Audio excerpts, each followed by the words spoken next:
And if you're in the market to buy a home, guess what? You have plenty of options. As the two government-sponsored mortgage companies, Fannie Mae and Freddie Mac, try to clear their inventory of foreclosed homes, they're offering some nice incentives. And joining us right now is Bob Ingram from Ameriprise Financial with how you can take advantage of the deals. Good morning, Bob. Good morning, Vic. How are you? I'm all right, buddy. Good. This is interesting this morning. I hope people get a lot out of this. First off, what are the advantages of buying a Fannie or Freddie-owned home in this economy? Well, you know, as many situations in the bank-owned home market, they're going to be very depressed in terms of price. So, you know, from a deal standpoint compared to what you could have got years ago, or certainly compared to, unfortunately, a lot of regular folks are trying to sell their home for, you know, it's going to be a lower price in general.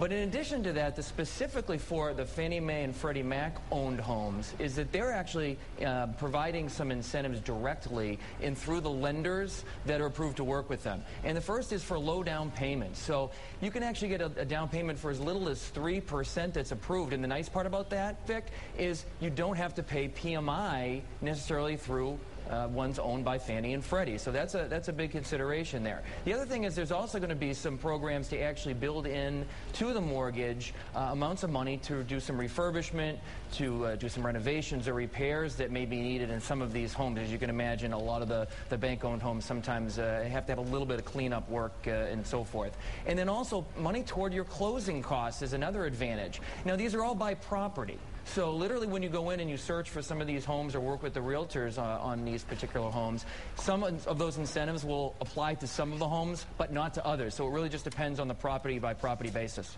What kind of deals can we expect to find? Well, in general, up until 2008, most conforming mortgages that Fannie and Freddie would buy from mortgage companies and kind of provide that backstop would be up to about $417,000. So in certain areas where there's higher priced homes, it's a bit more, but there's still quite a range in that category from 0 to 417. So you look at a couple examples. You have a bungalow in Royal Oak, 3-bedroom, 2-bath. It's about $59,900.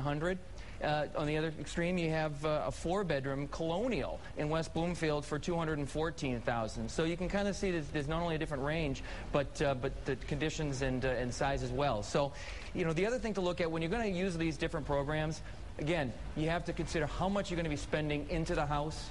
You know, you don't want to put in so much money where you're now going to be, you know, underwater in terms of the overall value. So again, it's a long-term kind of a decision.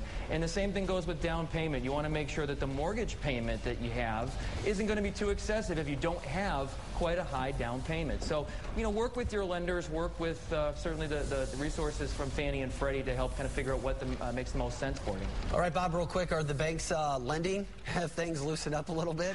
A little bit. There are more mortgages out there, but frankly, you know, we may need to see a little bit of change in rates or a little bit more push and incentives to get those banks out there so they're not sitting on the money. And where can we find more information? A couple great websites. Homepath.com is the site directly to do with Fannie Mae programs, and Homesteps.com is for Freddie Mac. And you can do searches. You can find the lenders in area by state that will work with Fannie and Freddie, and also actually search the homes in the different communities, counties of Michigan, and of course across the country as well.